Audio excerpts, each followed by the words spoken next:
Hi everybody, this is Ravi Nallapareddy from precision academy. ఈరోజు behavioural ability మీద ఒక 27 ప్రశ్నలు నేను అడగడం జరుగుతుంది. నేను ఆప్షన్స్ చెప్పేటప్పుడే మీరు పేపర్ పెన్ తీసుకొని ఇప్పుడు ఇక్కడ పాస్ చేసి ఒక పేపర్ పెన్ తీసుకోండి, ఆన్సర్లు రాసుకుంటే వెళ్తుండండి. నేను ఆన్సర్ చెప్తూనే మీరు అది కరెక్ట్ అయితే టిక్ పెట్టుకోండి, తప్పు అయితే ఇంటూ పెట్టుకోండి. ఎన్ని చేయగలరో చూద్దాము. ఈ ప్రాసెస్లో మీకు ఏమవుతుందంటే ఇది ఒక సిస్టమేటిక్గా చెప్పలేని టాపిక్ అనమాట. అందుకే నేను ఎగ్జాంపుల్స్తో మీకు అర్థమయ్యేలాగా చేయాలని ట్రై చేస్తున్నాను. మీకు ఎలా థింక్ చేయాలో, ఏది అడిగిందే అడగకపోవచ్చు, కొత్త సిచ్యువేషన్ రావచ్చు. సో మీరు ఎలా థింక్ చేయాలనేది మీకు అలవాటు అవుతుంది. ఇంకొకటి, ఇది ఒక ర్యాపిడ్ సెషన్ లాగా టక పెట్టుకుంటే వెళ్ళిపోవాలి. నేను ఎక్కువ టైం ఇచ్చి ఆర్ యూ షూర్ 100% నేను ఫ్రేస్ చేస్తున్నా ఇదేం ఉండదు, చాలా స్పీడ్గా వెళ్ళిపోతాను. Question 1. Do you produce a wrong evidence to your parents regarding your performance in exams? మీరు ఎగ్జామ్స్లో తక్కువ మార్కులు వచ్చాయనుకో, మీ పేరెంట్స్ దగ్గరికి వచ్చేసి ఎక్కువ వచ్చినట్టు చెప్తారా? ఐ డూ అంటే అవును, నో చెప్పను, సమ్ టైమ్స్ అంటే కొన్నిసార్లు, depending upon the situation. So situation బట్టి ఎంతో నిజమో అది దాని ప్రకారం ఏది చేస్తానో నాకే తెలీదు. అదా ఏది ఆన్సర్? మీ ఆన్సర్ ఏంటి? Answer is no. ఇట్లాంటి వాటిల్లో మీరు నిజంగా ఏం చేస్తారనే దానికంటే కూడా ఏది కరెక్ట్ ఆన్సరు, ఏది కరెక్ట్ బిహేవియర్ అనేదానికే మీరు పెట్టాలి. According to you gender equality means అంటే జెండర్ ఈక్వాలిటీ అంటే ఏంటి? ఈ లింగ సమానత్వం అంటే ఏంటి? హ్యావింగ్ ఉమెన్ రిజర్వేషన్స్, ఈ ఉమెన్కి రిజర్వేషన్ ఇవ్వడము జెండర్ ఈక్వాలిటీనా? స్త్రీలకి రిజర్వేషన్స్ ఇవ్వడం. లేకుంటే women are superior to men, women అంటే స్త్రీలు పురుషుల కంటే అధికులు. Men are superior to women, పురుషులు స్త్రీల కంటే అధికులు. Having equal opportunities to both men and women, స్త్రీలకి పురుషులకి సమాన అవకాశాలను ఇవ్వడమే జెండర్ ఈక్వాలిటీనా? Answer is 4. ఇప్పుడు ఆర్టికల్ 14 తీసుకోండి. Equality before law and equal protection of law అంటాడు. So equal protection of law అనే చోట రిజర్వేషన్స్ కూడా ఇవ్వచ్చు అని చెప్తాడు. సో ఇది ఈక్వల్ ఆపర్చునిటీస్ ఇవ్వడం కోసం. ఆ తర్వాత కాన్స్టిట్యూషన్లో కూడా ఈక్వల్ ఆపర్చునిటీస్ గురించి చెప్పడం జరిగింది. సో ఈక్వల్ ఆపర్చునిటీస్ ఇవ్వడమే ఈక్వాలిటీ. ఈక్వాలిటీ అంటే అందరికీ సేమ్ మెరిట్ మీద తీసుకోవడము అది కాదు. ఈక్వల్ ఆపర్చునిటీస్, ఈక్వాలిటీ డెఫినేషన్లోనే ఈక్వల్ ప్రొటెక్షన్ కూడా ఉంటుంది. సో అది reservations is part of giving equal protection to both men and women. What does it mean by weaker sections? Weaker section అంటే ఏంటి? రోజు వింటుంటాం కదా, అది ఏంటి? ఫిజికలీ వీక్, శారీరకంగా బలహీనంగా ఉండడం. ఫైనాన్షియలీ వీక్, ఆర్థికంగా బలహీనంగా ఉండడం. హ్యాండిక్యాప్డ్ పీపుల్, సో అంగ వైకల్యం కలిగి ఉండడం. People who can't fight for their right, అంటే వాళ్ళ హక్కుల కోసం పోరాడలేని వాళ్ళే వీకర్ సెక్షన్సా? ఎవరు? ఇది కొంచెం ట్రిక్కీ క్వశ్చన్, అంటే వేగ్ క్వశ్చన్. 2 ఆన్సర్స్ దీనికి కరెక్ట్ అనిపిస్తాయి మనకి. అయితే ఐ థింక్ సెకండ్ అంటే financially week. Financially weaker economically weaker section అంటారు మామూలుగా, జస్ట్ వీకర్ సెక్షన్ అన్నారు. కానీ వీకర్ సెక్షన్ కూడా వాళ్ళు ఎకనామికల్గా వీక్ ఉన్న వాళ్ళు కూడా వీకర్ సెక్షన్సే లెక్క. మామూలుగా ఇండియాలో సోషల్లీ వీక్ ఉంటే వాళ్ళని వీకర్ సెక్షన్స్ అంటారు. You have been waiting for your friend for the past 2 hours. 2 గంటల నుంచి మీ ఫ్రెండ్ కోసం వెయిట్ చేస్తున్నావు, అతను రాలేదు. How do you feel about him? He does not have time sense, వాడికి టైమ్ సెన్స్ లేదు, విధవ రాలేదు. He might be having some problem, ఏదో ప్రాబ్లం వచ్చింటుందేమో పాపం, ఇంతసేపు రాలేదంటే ఎక్కడో ఇబ్బందిలో ఉన్నాడు. If he comes I will shout at him for the delay. వాడొస్తే వాడిని బాగా తిట్టేస్తా. Leaving me alone he might have gone to somewhere else. ఎక్కడికైనా వెళ్ళినాడేమో వాడు నన్ను ఇక్కడ పెట్టేసి.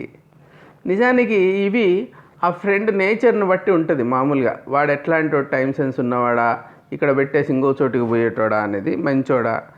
కానీ ఇది మనం ఏమంటే ఇక్కడ అజంప్షన్ ఏం చేసుకోవాలా, మంచి మిత్రుడు అనుకోవాలా. ఫ్రెండ్ అంటేనే మంచి మిత్రుడు అనుకోవాలా. వాడు మమ్మల్ని ఇక్కడ పెట్టేసి పోడు, వాడికి టైం సెన్స్ ఉంటుంది, అంతా ప్రాపర్గా ఉంటుంది. అట్లాంటప్పుడు ఏం ఆలోచిస్తాం, ఏదన్నా సమస్య వచ్చిందేమో పాపము అనే ధోరణిలో ఆలోచించాలి మనం.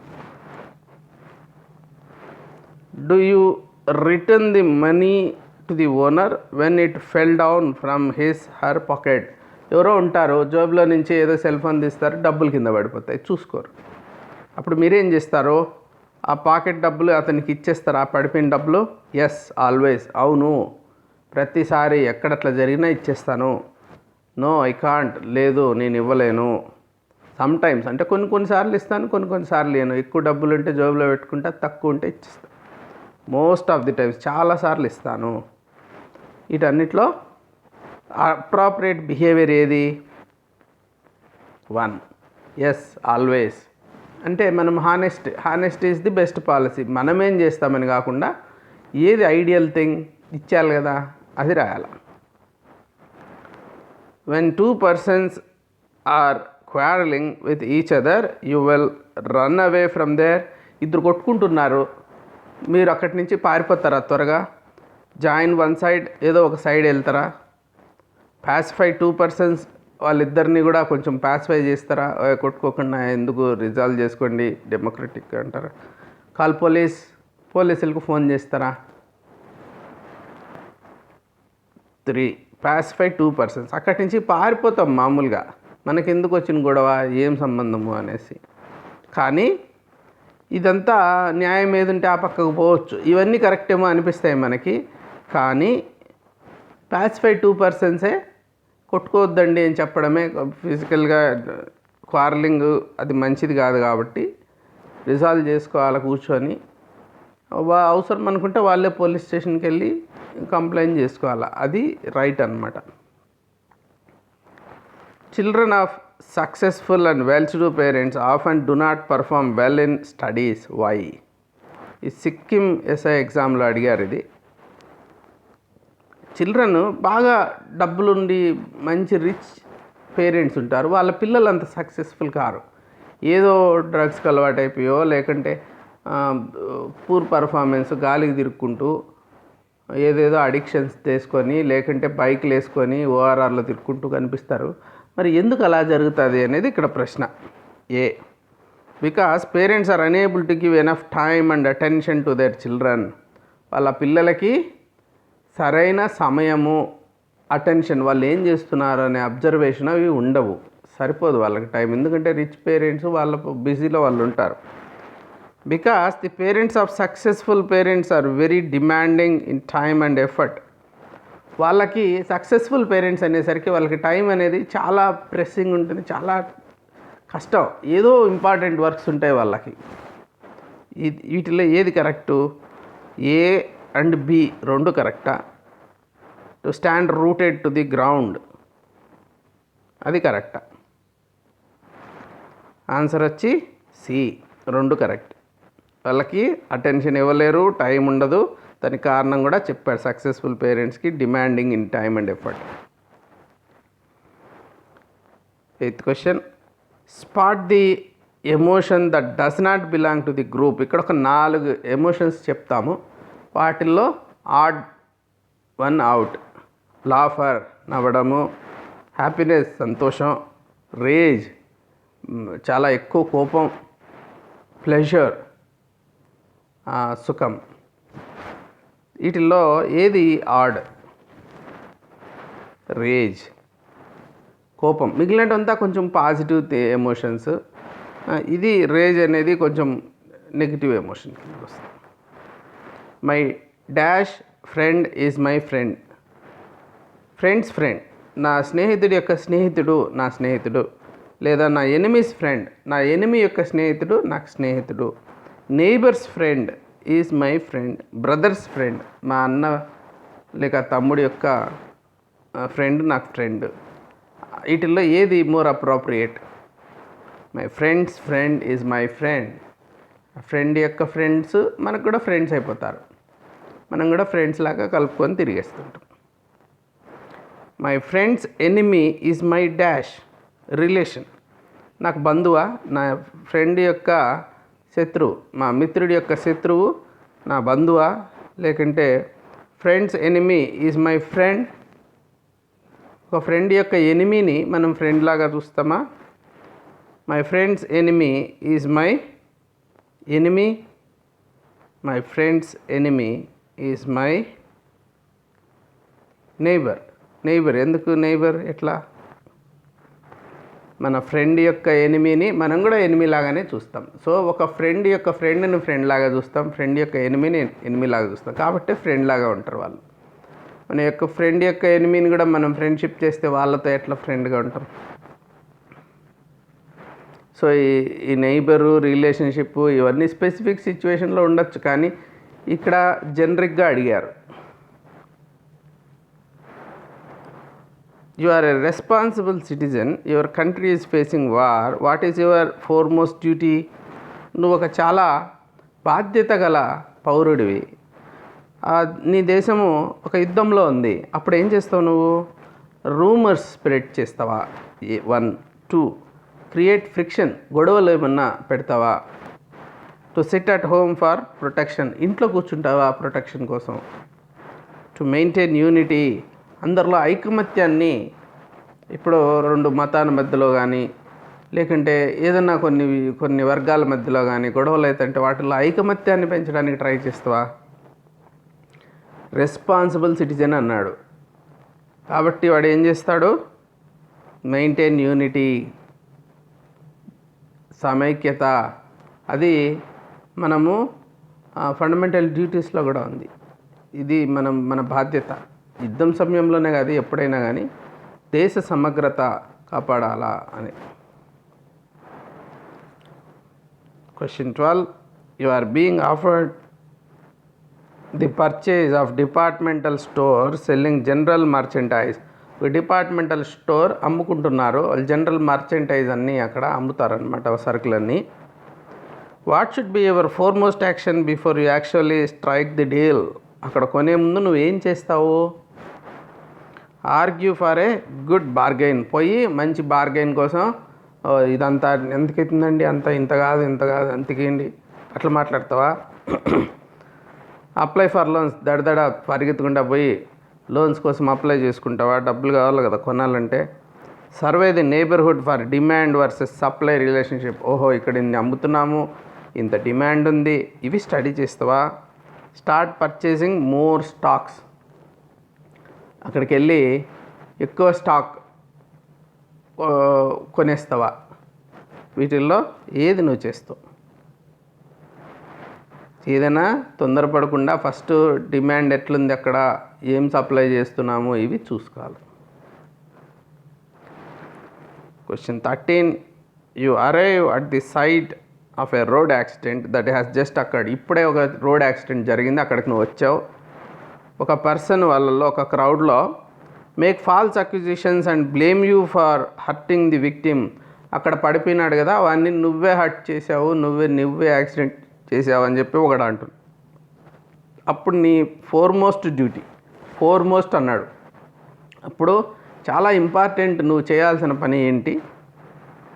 To run away. అక్కడి నుంచి ఎందుకు వచ్చిన గొడవరా బాబు, నన్ను ఎందుకు ఇరికిస్తా అన్నాడు వీడని పారిపోవడం. To reason out the people. బాబు ఏం లేదు, నా తప్పు లేదు, నేను ఇప్పుడు వచ్చాను, నేను వచ్చేసరికి ఇది జరిగింది, అలా చెప్పడమా? To give first aid to the victim. First aid ఇవ్వడమా? నీ చేతిలో ఏమైతే వీలవుతుందో అది. రక్తం పోకూడదు, ఫస్ట్ గోల్డెన్ అవర్ అది. ఆ టైంలో ఏం చేస్తావు? To inform the police. So పోలీసులకి ఫోన్ చేస్తావా? అన్నిటికీ ఊరికే పోలీస్ కాదు కదా, ఏం చేస్తావు? To give first aid to the victim. అక్కడ ప్రాణం పోతుంది, మిగిలినటువంటి తర్వాత విషయాలు. సో అది మనం చేయాల్సిన పని. Question 14. You are chosen as counsellor following a family feud. అంటే ఫ్యామిలీ ఫ్యూడ్ అంటే గొడవ జరిగింది ఒక కుటుంబంలో, దానికి నువ్వు సర్ది చెప్పమని కౌన్సిల్ చేయమని చెప్పి నీకు చెప్పారు. In order to help ease out tension, అక్కడ టెన్షన్ తగ్గించడం కోసం నువ్వు ఏం చేస్తావు? 1. Provoke 1 member against the best. ఎవరైతే అక్కడ బెస్ట్ ఉంటారో వాళ్ళ మీద ఒకరిని రెచ్చగొట్టడం. Talk to each member separately, ఒక్కొక్కరితో సపరేట్గా మాట్లాడడం. First counsel them individually, then hold group discussions. ఒక్కొక్కరితో మాట్లాడి వాళ్ళ అభిప్రాయాలు తెలుసుకొని అందరినీ కలిపి మళ్ళీ డిస్కస్ చేయడం. Hold a massive group discussion session with all the members together. Only ఇండివిజువల్గా మాట్లాడేది కాకుండా అందరినీ గుంపుగా కూర్చొని పెట్టి మాట్లాడు. నువ్వైతే ఏది చేస్తావు? బెస్ట్ ఏమంటే ఫస్ట్ ఒక్కొక్కరితో ఇండివిజువల్గా మాట్లాడాలి, ఆ మొదలుపెట్టి గుంపులో మాట్లాడేది కదా. తర్వాత మనకు అర్థమవుతుంది ఎవరెవరు స్టాండ్ ఏంటని, మళ్ళీ అందరినీ గ్రూప్లో మాట్లాడమనాలి. అందరూ డిస్కషన్ మొదలు పెడతారు, అప్పుడు మనం కౌన్సిల్ చేయగలం. Question 15. You are appointed class teacher of class 7. 7వ క్లాస్కి నిన్ను క్లాస్ టీచర్గా పెట్టారనుకోండి. You find one of the students personally absent minded and inattentive in your class. ఒక పిల్లోడు మాత్రము ఏం చెప్పినా వినేటట్టు కనపడట్లేదు, ఆబ్సెంట్ మైండ్ ఉన్నాడు. What should you do in the best interest of the healthy student teacher relationship? Best interest అంటే ఒక విద్యార్థి ఒక ఉపాధ్యాయుడు మధ్యలో మంచి రిలేషన్షిప్ ఉండాలి అంటే నువ్వేం చేయాలి? అప్పుడు రిపోర్ట్ ది స్కూల్ ప్రిన్సిపాల్కి చెప్పడం. పనిష్ ది స్టూడెంట్, ఆ స్టూడెంట్కి పనిష్మెంట్ ఇవ్వడం. Discuss the problem alone with the child again and again. ఆ పిల్లోడిని కూర్చొని పెట్టుకొని పర్సనల్గా క్లాస్ మధ్యలో, అందరి మధ్యలో కాదు, ఏ నాయన ఎందుకు నువ్వు వినట్లేదే, ఏంటి నీ problem? Bring the matter up at the parent teacher meeting. అంటే పీటీఎం జరిగినప్పుడు ఆ విషయం పేరెంట్స్తో డిస్కస్ చేయడం. ఏది correct? Answer 3. Discuss the problem alone with the student. Taare Zameen పర్లో ఇదే జరుగుతూ ఉంటుంది. సో మీరు చూసే ఉంటారు ఈ సినిమా, అమీర్ ఖాన్ది. స్టూడెంట్తో పర్సనల్గా కూర్చొని వాట్ ఈజ్ యువర్ ప్రాబ్లం అని కనుక్కొని వానికి ఓకే ఈ సమస్య ఉందని అర్థం చేసుకొని పరిష్కారం చేస్తాడనమాట ఆ సినిమాలో. అట్లా చేయాలి. 12 years old Asad did not need to be told that he had failed his exams. వాడు అసద్కి చెప్పాలి వాడు ఫెయిల్ అయినాడు ఎగ్జామ్లోని. On returning home he could guess by the looks of the father's face and his posture. ఓ father చూసి ఆయన ఫేస్లో ఎలా ఉంది, ఆయన పోస్చర్ ఎలా ఉందో చూస్తేనే అసద్కి అర్థమైపోయింది అనుకోండి రిజల్ట్ ఏమై ఉంటుందో. It is an example of, ఇది ఏంటి, ఏ type of communication? Visual modality communication. Non verbal communication. Non verbal అంటే సంజ్ఞలు, లేకంటే వర్బల్ అంటే ఇప్పుడు నేను మాట్లాడుతున్నాను, రాసిండాము, దీంట్లో వర్బల్ కమ్యూనికేషన్ అంటారు. ఇవి లేకుండా వాళ్ళ ఫేస్ చూసి వాళ్ళ బాడీ చూసి చెప్పేది non verbal communication. Effective communication, ఇది చాలా ఎఫెక్టివ్ కమ్యూనికేషన్ అనాలా దీన్ని. ఎక్స్ట్రా సెన్సరీ పర్సెప్షన్ అంటే 6th సెన్స్ 7th సెన్స్ అబ్బాయికి కనుక్కున్నాడంటే ఎలా? This is B, non verbal communication. With regard to counselling the best statement is, counselling అంటే ఏంటి అని చెప్పడానికి best statement, it is about giving the best possible advice. చాలా మంచి అడ్వైస్ ఇవ్వడం ఆ కౌన్సిలింగ్ అంటే. Not an ordinary everyday conversation, అది రోజువారీ మాట్లాడుకోవడం కాదు. It involves empathy and compassion. కౌన్సిలింగ్కి బెస్ట్ స్టేట్మెంట్ ఏమంటే ఎంపతి ఉండాలి, వాళ్ళ షూస్లోకి ఎంటర్ కావాలి, కంపాషన్ ఉండాలి వాళ్ళ మీద, వాళ్ళంటే కొంచెం. D, it's a technique to help people help themselves by increasing self understanding. Counselling అంటే వాళ్ళ గురించి వాళ్ళకి అండర్స్టాండింగ్ పెరిగేటట్టు చేసుకొని వాళ్ళకు వాళ్ళు సెల్ఫ్ హెల్ప్ చేసుకోగలగడం. ఒకరు చెప్తే ఎవరు వినరు, మారరు, కాబట్టి వాళ్ళలోనే మార్పు తీసుకురావడం. That is the right answer, D. Self help కోసం సెల్ఫ్ అండర్స్టాండింగ్ పెంచడం, దట్ ఈస్ కౌన్సిలింగ్. చాలామంది కౌన్సిలింగ్ అంటే బడబడా చెప్పేయడం అనుకుంటారు, అది కాదు. కాన్ఫ్లిక్ట్ రెజల్యూషన్ ఇన్వాల్వ్స్, కాన్ఫ్లిక్ట్ ఏమన్నా ఉంటే దాన్ని రిజాల్వ్ చేయాలంటే దానికి ఏం ఉంటుంది, dealing with difficult issues sooner than rather, అంటే కష్టమైనటివన్నీ మొదట పరిష్కారం చేసేయడం issues.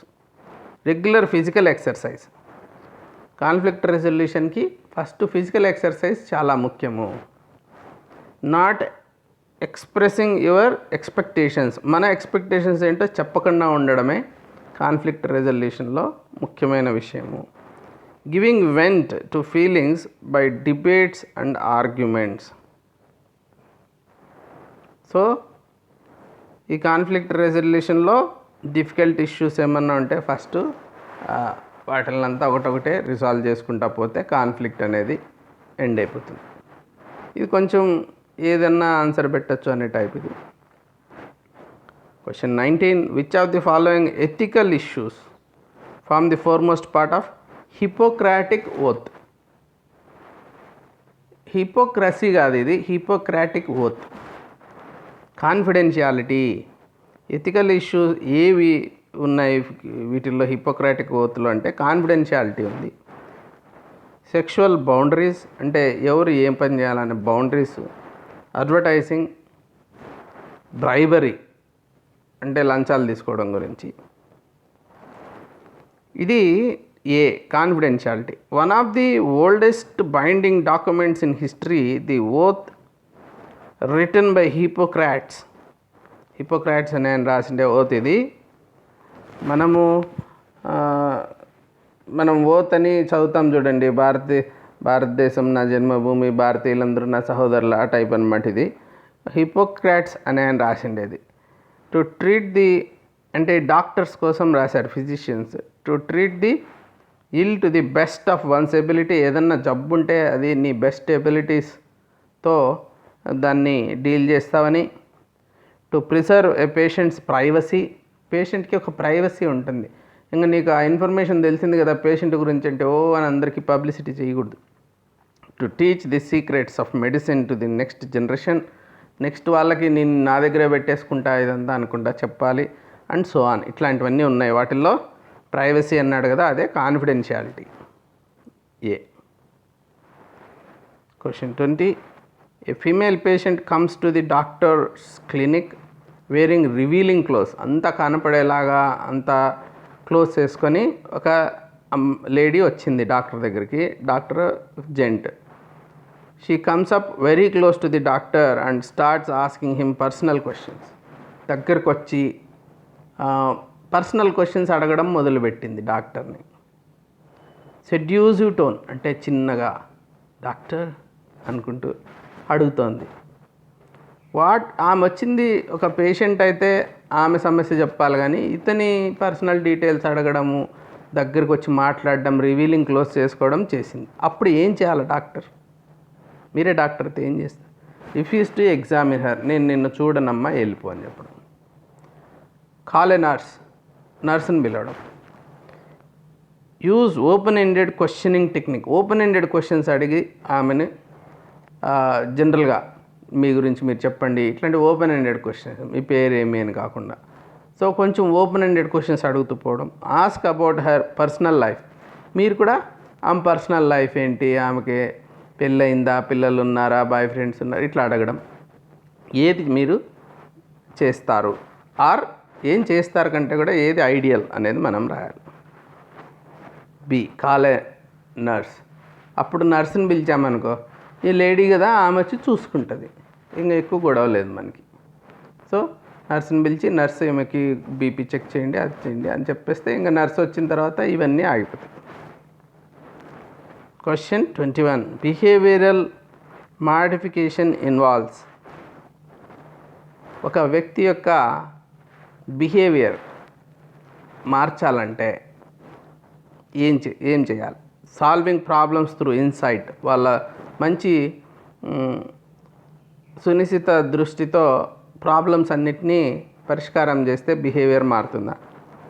Bringing behaviours under stimulus control, అంటే స్టిమ్యులస్ అంటే ఎన్విరాన్మెంట్ వాళ్ళ మీద జరిగేటివి, దాన్ని బట్టి బిహేవియర్ రెస్పాన్స్ ఉంటుంది కదా, కాబట్టి స్టిమ్యులస్నే కంట్రోల్ చేయడం.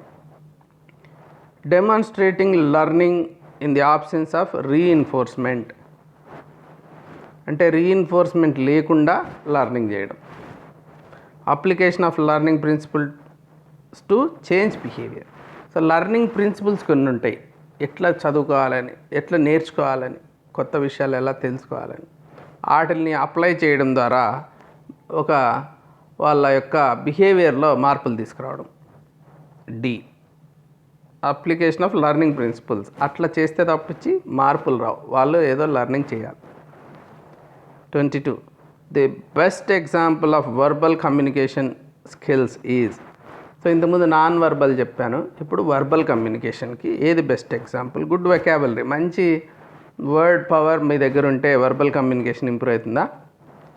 కాంపిటెన్స్ ఇన్ ప్రజెంటేషన్స్, మంచిగా ప్రజెంట్ చేయడంలో వర్బల్ కమ్యూనికేషన్ ఇంప్రూవ్ అవుతుందా? ఫ్లూయెంట్ స్పీచ్, చాలా ఫ్లూయెంట్గా మాట్లాడేస్తున్నాడు, అదా? Organise educational training and research activities. B, presentation. ఏదైనా కానీ ఇప్పుడు నేను ఒక పుస్తకమే రాశాను, డీకోడింగ్ ఆన్సర్ రైటింగ్ స్కిల్స్ అని. మీకు ఎంత కంటెంట్ తెలుసు అనేది కాదు, ఆ క్వశ్చన్ ఏదో అర్థం చేసుకొని దానికి సరైన సమాధానం మీరు ప్రజెంట్ చేయాలి అక్కడ.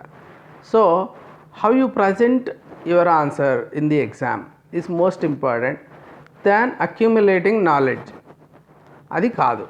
సో ఇన్ఫర్మేషన్ అంతా తీసుకొని అక్కడ నువ్వు ఏదో ఒకదానికి ఒకటి రాయడము, ఎక్కువ రాసే టైం సరిపోకపోవడము, గందరగోళం చేయడము కాకుండా you should understand how to present. That makes all the difference. So good communication skills కూడా చూస్తారనమాట. That is also an important thing. నీకు సబ్జెక్ట్ ఒకటి వస్తే సరిపోదు, కాబట్టి ఇక్కడ వొకాబులరీ కంటే కూడా, ఫ్లూయెన్సీ కంటే కూడా ఎట్లా ప్రజెంట్ చేస్తావు నీ పాయింట్, అది చాలా ముఖ్యం. కల్చర్ అంటే ఏమి? Is the outcome of the architectural part of our environment. అక్కడ ఆర్కిటెక్చర్ ఉంటుంది కదా, మనం చూస్తూ ఉంటాం ఎక్కడికైనా గుళ్ళకు పోయినా, లేకుంటే ఎక్కడ ఎనీ బిల్డింగ్ ఆర్కిటెక్చర్, అది చూడడమే కల్చరా? అదే నా కల్చర్ అంటే. Outcome of man made part of our environment అంటే ప్రకృతి సిద్ధమైంది కాకుండా మనిషి ఏదైతే చేసింటాడో, మనిషికి సంబంధించిన విషయాలు, అది culture. Is an isolated view of the world. అది ఒక ప్రపంచం మీద ఒక ఐసోలేటెడ్ వ్యూ నా కల్చర్ అంటే. It comprises of beliefs which produce an unacceptable view of the society. ఏదైతే మనకి తప్పు అనుకుంటామో సొసైటీకి సంబంధించి, అవన్నీ కూడా ఆ బిలీఫ్స్ కల్చర్ అంటే. B, outcome of man made. Sir Edward Burnett Tylor ఏమన్నాడంటే, who was an anthropologist, the anthropological definition, and also an originator of culture anthropology. Culture anthropology అనేది స్టార్ట్ చేశాడు. ఆయన ఏమన్నాడు? Culture is man made part of an environment అన్నాడు. అదే తీసుకొచ్చి ఇక్కడ పెట్టాడు. Social structures are. Social structures అంటే ఏమి? మనము ఫిజికల్ స్ట్రక్చర్స్ గురించి మనకు తెలుసు. సోషల్ స్ట్రక్చర్స్ అంటే ఏమి? Tenets with a shared meaning in a culture that are held to be true.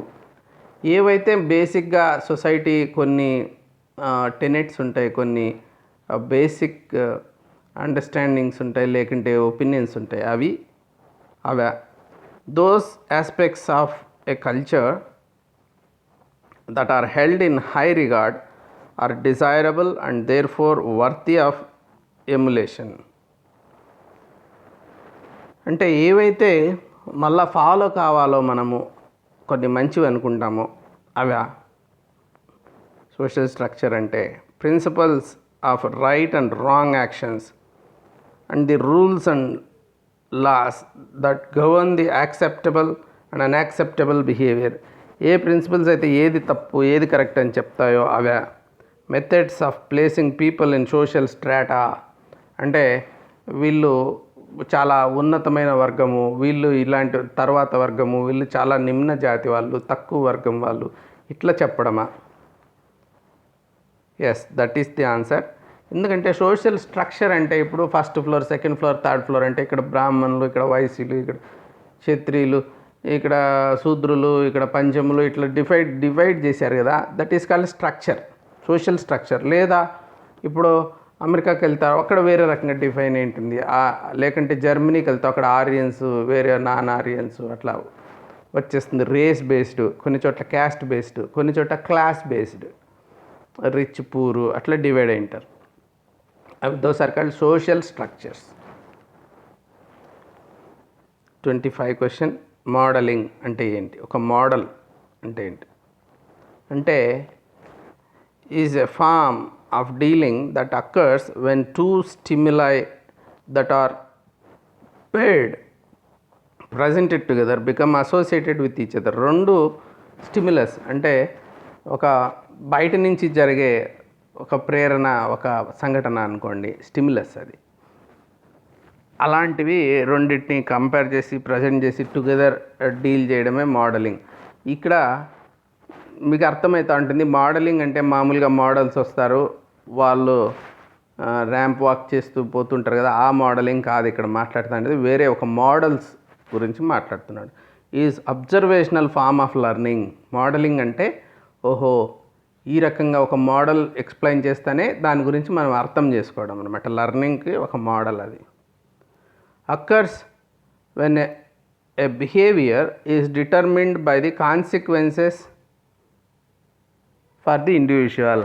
ఏదైతే బిహేవియరు ఒక కాన్సిక్వెన్స్, ఒక సంఘటన జరిగిన తర్వాత వీళ్ళ రెస్పాన్స్ని బట్టి కాన్సిక్వెన్సెస్ అన్నీ వస్తుంటాయి, దాన్ని బేస్ చేసుకొని వచ్చేదా. D refers to knowledge people have about their own thought process. ఎవరికి మన థాట్ మనం ఎలా చేస్తున్నామో మనం అర్థం చేసుకోవడం, అదా మోడలింగ్ అంటే. B observational form of learning. Observational form లెర్నింగ్లో ఒక మోడల్ బిల్డ్ అవుతుంది అబ్జర్వ్ చేస్తా అంటే, అది కరెక్ట్ ఆన్సర్.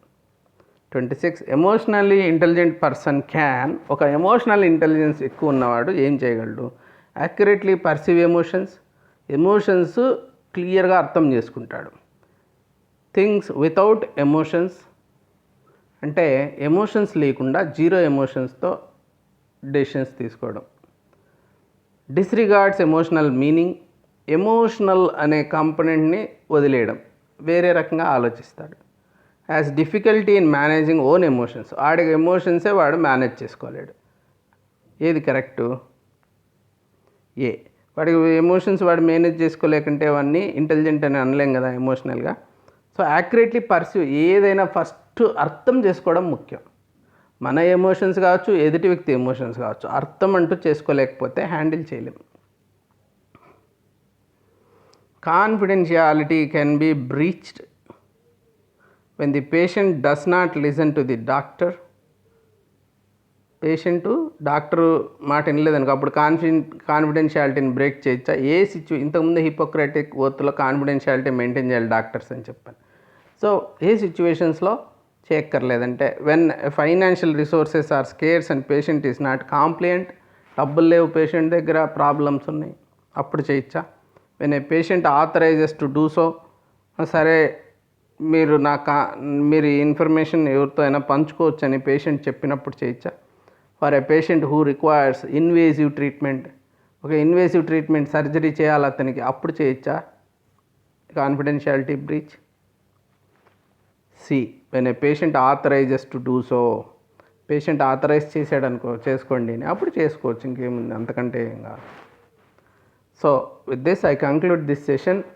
మీరు ఎక్కువ ఎగ్జాంపుల్స్ చదవడం వినడం వల్ల ఇప్పుడు ఒక రకమైన అవగాహన కలిగి ఉంటుంది. 100% చేయగలరు ఇప్పుడు మీరు ఇట్లాంటివన్నీ నేను చెప్పను, కానీ మెజారిటీ క్వశ్చన్స్ని మీరు ఎట్లా హ్యాండిల్ చేయాలనే ఒక అవగాహన అనేది మీకు వచ్చింటుందని భావిస్తున్నాను. సో ఇది ఈసారి గ్రూప్ 1 రీసెంట్ గ్రూప్ 1లో 6 ప్రశ్నలు ఇలాంటివి అడిగారు. సో ఎక్కడైనా కానీ ఎస్ఐ ఎగ్జామ్స్లో కూడా అడుగుతున్నారు ఇట్లాంటివి. గ్రూప్ 1లో కూడా ఎమోషనల్ ఇంటెలిజెన్స్లో ఇలాంటి క్వశ్చన్స్ వచ్చే అవకాశం ఉంది. సో కాబట్టి దిస్ ఈజ్ రియలీ ఇంపార్టెంట్. మీకు ఎక్కడన్నా తప్పులు వింటే ఒకసారి మళ్ళీ చూడండి వాటిని, ఎక్కడ ఎలా ఆలోచించాలి, what was the right way of thinking అని. Thank you for joining. Have a good day. Bye.